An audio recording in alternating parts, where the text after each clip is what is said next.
வணக்கம் கடவுள் ஒரு டிவி நேர் லட்சுமணன் அன்பு வணக்கங்கள். இப்போ நம்ம பார்க்க போகிறது வார ராசி பலன் 18ஆம் தேதியிலேருந்து 24ஆம் தேதி வரை எப்படி இருக்க போதான்னு பார்க்க போகிறோம். ஸோ எப்போதுமே சொல்கிறதான் லக்னத்துக்கு பாருங்கள், ராசிக்கு பார்ப்பதை விட லக்னத்துக்கு பார்க்க ரொம்ப பர்ஃபெக்டாக இருக்கும். ஸோ உதாரணமாக நீங்கள் ஒரு மகர லக்னம் ரிச்சிக ராசினா நீங்கள் ரிச்சிக ராசிக்கான பலன்களை பார்க்கறத விட மகர ராசிக்கான பலன்களை பார்க்கும்போது ரொம்ப பர்ஃபெக்டாக இருக்கும். வீடியோ ஃபஸ்ட்டு வருது பொது பலன்கள் வரும். ஸோ அதுக்கப்புறம் தசாபுத்தி பலன்கள் வரும். ஸோ உங்களுக்கு என்ன தசாபுத்தி அந்தரம் நடக்குதோ ஸோ அதை மிங்கிள் பண்ணி பார்க்கும்போது ரொம்ப பர்ஃபெக்டாக இருக்கும். வீடியோட எண்டில் டிப் ஆஃப் த வீக் இருக்குது, மறக்காமல் பாருங்கள். மீனராசி. ஸோ மீனராசிக்கு பார்த்தீங்கன்னா உங்களுக்கு ராசி அதிபதி குரு. ஸோ குரு பார்த்தீங்கன்னா உங்களுக்கு என்ன மாதிரி விஷயங்களை பண்ண போகிறார் அப்படின்பது குரு பார்த்தீங்கன்னா 3இல் இருக்கிறார். ஸோ உங்களுக்கு 10ஆம் தேதி 3இலும் புதிய தொழில் ஒப்பந்தங்கள் வருவதற்கான வாய்ப்புலாம் ரொம்ப சிறப்பாக இருக்குது. பட் இருந்தாலும் அது செவ்வாயுடைய சாரத்தில் இருக்கும் சின்னதொரு மன உளைச்சலை கொடுக்கறதுக்கான வாய்ப்புகளை கண்டிப்பாக ஏற்படுத்தும். 2 மற்றும் 9ஆம் அதிபதியான செவ்வாய் உங்களுக்கு பார்த்திங்கன்னா இருக்கிறது 5இல் இருக்கார். ஸோ குடும்பத்தில் பார்த்திங்கன்னா குழந்தைகள் சம்மந்தமான விஷயங்கள் ஒரு சின்னதாக ஒரு மன ஸ்ட்ரெஸ் வர்றதுக்கான வாய்ப்புகள், தந்தை சார்ந்த ஒரு மன உளைச்சல் வர்றதுக்கான வாய்ப்புகள் இருக்குது. இதில் ஏதாவது ஒன்று தான் இருக்கும். ஸோ அதனால் ஒன்றும் பெருசாக எடுத்துக்காதீங்க.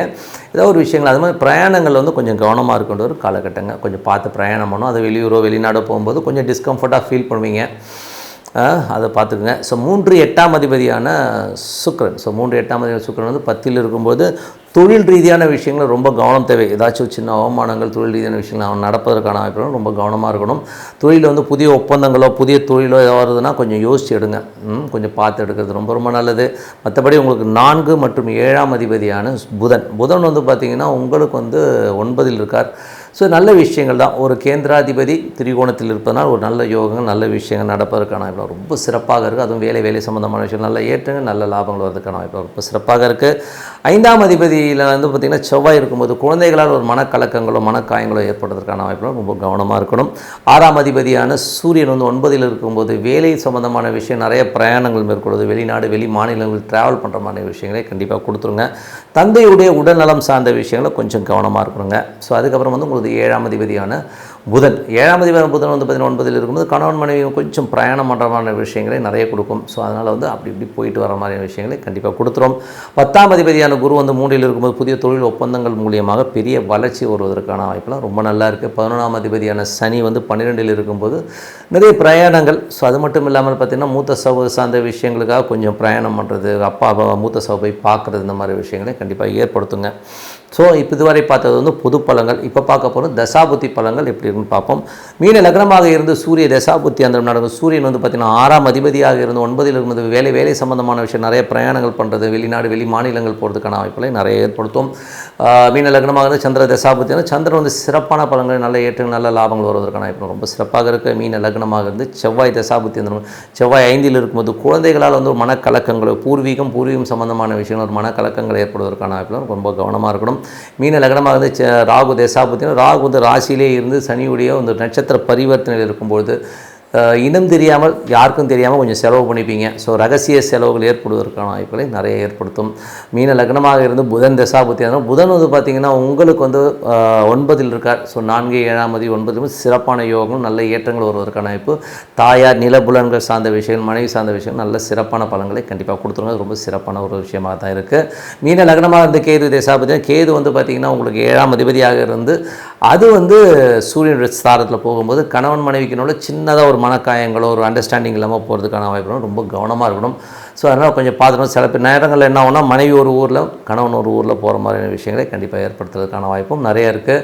அதுக்கப்புறம் மீன லக்னமாக சுக்கிர தசாபுத்தி அதனால் சுக்கிரன் 10இல் இருக்கார். 3 8ஆம் அதிபதி 10இல் இருக்கும்போது தொழில் ரீதியான விஷயங்களை ரொம்ப கவனமாக இருக்கணும். ஏதாச்சும் புதிய ஒப்பந்தங்கள் ஏதாச்சும் போட்டு அதில் மாட்டிக்காமல் இருக்கணும். ஸோ ரொம்ப கேர்ஃபுல்லாக இருக்கணும் காலகட்டங்கள்.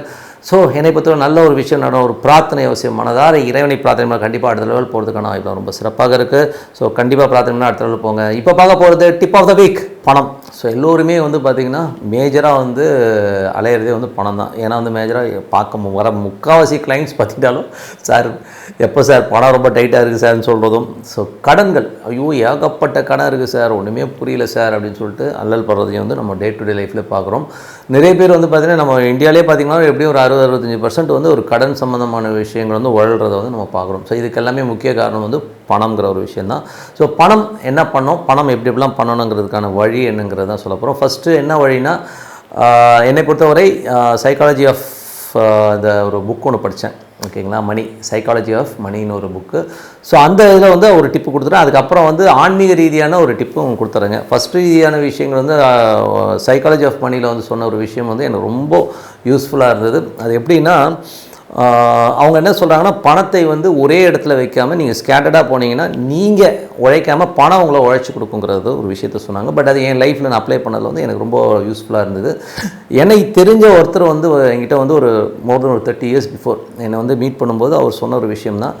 ஸோ அவர் வந்து ரொம்ப சாதாரண ஒரு அக்கௌண்டண்ட்டு. ஸோ அக்கௌண்டண்ட்டாக இருந்தவர் வந்து பார்த்திங்கன்னா ஒரு கல்யாண பத்திரிகை வைக்கிறாரு. அவர்கிட்ட கேட்குறேன் நான், என்ன அங்கிள், அவர் கேட்டார் என்கிட்ட எவ்வளோ காசு இருக்குன்னு நினைக்கிறேன். அவர் சொன்னார், அப்போவே சொன்னது வந்து பார்த்தீங்கன்னா 2 பொண்ணு அவருக்கு, 2 பொண்ணுமே 8 lakhs வச்சுருக்கேன், அது இல்லாமல் என்கிட்ட எவ்வளோ இருக்குன்னு நினைக்கிறேன். நான் சொன்னேன், என்ன அங்கிள் ஒரு 5 ரூபா வச்சுருப்பீங்களா, 5 லட்ச ரூபா வச்சுருப்பீங்களா? ஏன்னா அன்றைக்கி 30 வருஷத்துக்கு முன்னாடி 5 லட்சன்றது வந்து ஒரு பெரிய காசு.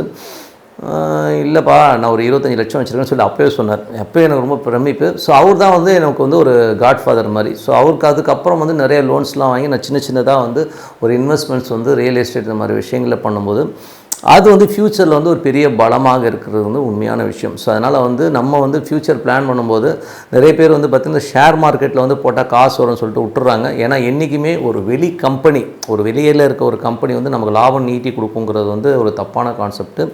இதில் வந்து கோல்டு பார்த்திங்கன்னா உங்களுக்கு வந்து ரொம்ப லேட்டாக கொடுக்கும். இப்போ கூட லேட்டஸ்ட்டாக வந்து ஒரு 6 மாதத்தில் பார்த்திங்கன்னா இது நிறைய ஏறிச்சு. பட் ஜென்ரலி பார்க்கும்போது ஒரு ரேட் ஆஃப் இன்ட்ரெஸ்ட்டில் வந்து பார்த்திங்கன்னா லேண்டுங்கிற ஒரு விஷயம் வந்து உங்களுக்கு ஒரு 30% வருஷத்துக்கு வந்து உங்களுக்கு லாபம் ஈட்டி கொடுக்கும்.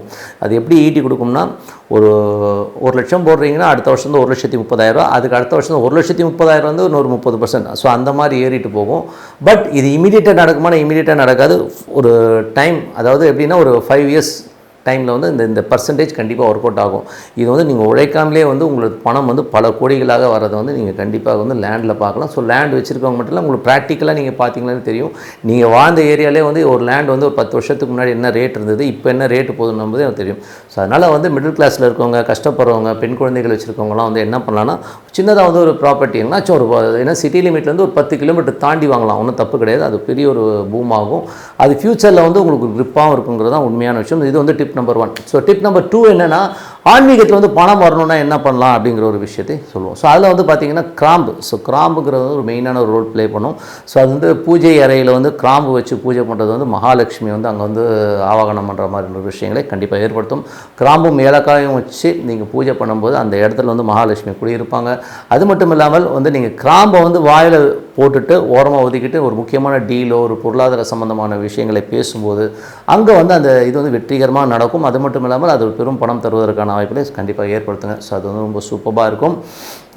அதுக்கப்புறம் பார்க்கும்போது கிராம்பு பொடியை சில பேர் வந்து சாப்பிடுவாங்க. ஸோ டெய்லி வந்து அந்த கிராம்பு பொடியை சாப்பிட்டு வந்தீங்கன்னா உங்களுக்கு வந்து அந்த ஒரு பாசிட்டிவிட்டி வந்து கண்டிப்பாக கொடுக்கும். ஸோ பணத்தை ஈர்க்கக்கூடிய ஒரு விஷயம் கிராம்புக்கு இருக்குது. அந்த கிராம்பு வந்து சின்னதாக ஒரு பேப்பரில் மடித்து நீங்கள் பர்ஸில் கூட வச்சுக்கலாம். ஸோ இந்த மாதிரி பண்ணும்போது கண்டிப்பாக பணம் வந்து ஒரு வேறு லெவலில் வந்து வருவதற்கான வாய்ப்புகள்லாம் இருக்குது. ஸோ அதனால் வந்து இதையும் நீங்கள் வந்து முயற்சித்து பாருங்கள். இந்த டிப்ஸ் வந்து கண்டிப்பாக உங்களுக்கு உபயோகமாக இருக்கும்னு நினைக்கிறேன். ஸோ உங்களோட விடைபெறுவது உங்கள் லக்ஷ்மி நாராயணன்.